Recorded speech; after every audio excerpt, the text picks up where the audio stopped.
Hey everyone, Josh Fullenwider here. It has been a hot minute since we've done any podcasts, YouTube videos, any posts on Facebook, anything like that for kind of this business channel. So, no time like the present to get back into it, right? Anyway, this week I wanted to talk to you about a couple of events that I had the opportunity to go to this week. First up was the Aspire tour, and it was held at the Gaylord Center in the Rockies. That event was super cool. It was super motivational, pumped me up. David Goggins was there, and the talk that he did, it was kind of interview style, and that was really cool.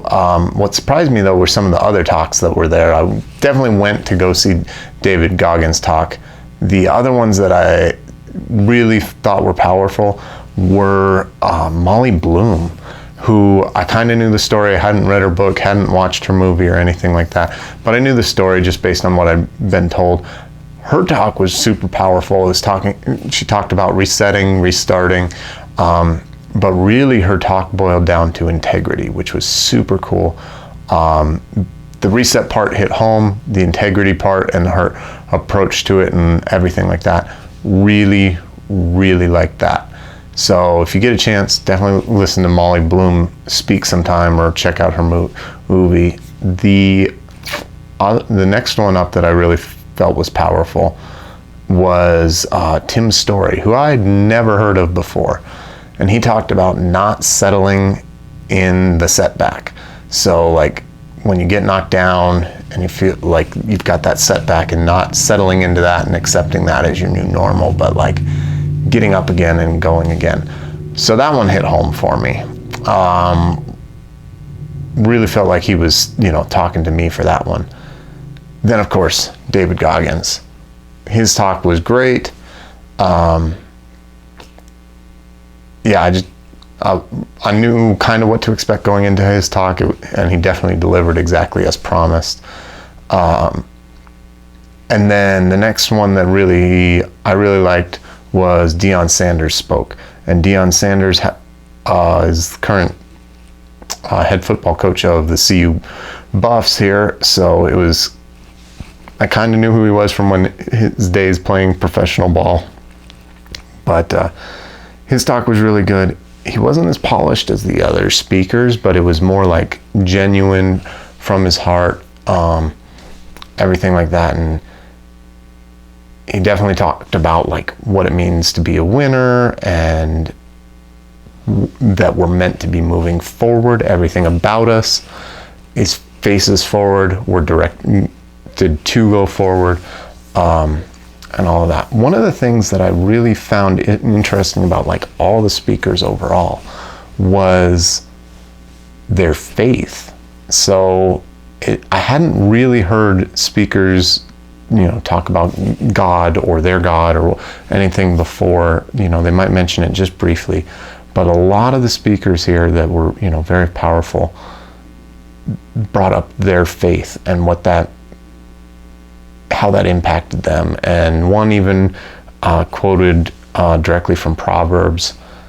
It was really surprising that was the theme that I kind of picked up on, is that they had this faith, this discipline, and that's what kind of helped them through their setbacks and also to become winners and things like that. So that was really an interesting like sub-theme of the whole event. Overall, they're doing these Aspire events around the country. I'll be honest, I went for the cheap seats because I couldn't justify the expensive seats, but it was really good. I did have a friend who did the expensive seats. She got a lot out of that, is what I heard. I got a lot out of my cheap seats. So if you get the chance, no matter what, highly recommend it. I don't think you'll be disappointed no matter what level you decide to go in at. The other event that I got to go to this week was the real estate summit that BizWest put on in northern Colorado here. And that event, totally different theme. It was not a motivational event at all. There were definitely some dry spots in it. The good thing about it though is like they had different breakout sessions and you could go explore topics of your interest. That one I did get to go to with a friend up here. We both enjoyed it. It was very interesting. Talked about trends, both like historical trends and projections for future trends in the real estate market, both residential and commercial. One of the cool like statistics or facts, whatever you want to call, that I picked up on from that was that especially with interest rates being so high right now, and I'm recording this on early April of 2024. So with interest rates being so high right now, the kind of thing that they pointed out is one of the last times that rates were this high was in 1971. They were at 7.33%. And their point was that if you had decided to wait for interest rates to decline from 1971, you would have had to wait 22 years for those rates to come down. They didn't decline until 1993, a 22-year difference. In that same time, the home values quadrupled. So you would have missed, if you had waited for rates to decline, you would have missed out on a 400% increase in your home's value. So like they threw out the kind of old cliche of marry the home, date the rate, which it means buy the home even if the rate's high, and you can always refinance when it finally does come down.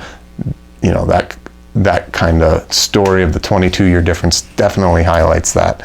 So yeah, that was really interesting. That was probably the biggest takeaway. I got a couple of pages of notes on like different statistics and everything like that, but most of them are more interesting to me as like a data nerd, but that one was a pretty cool illustration of where we're at.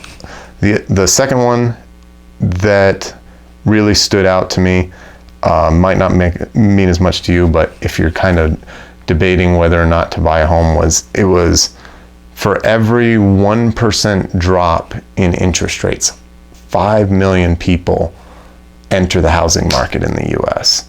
So like if you're waiting for those rates to come down and they do come down, guess what? You're going to be competing against a whole lot more buyers when that happens.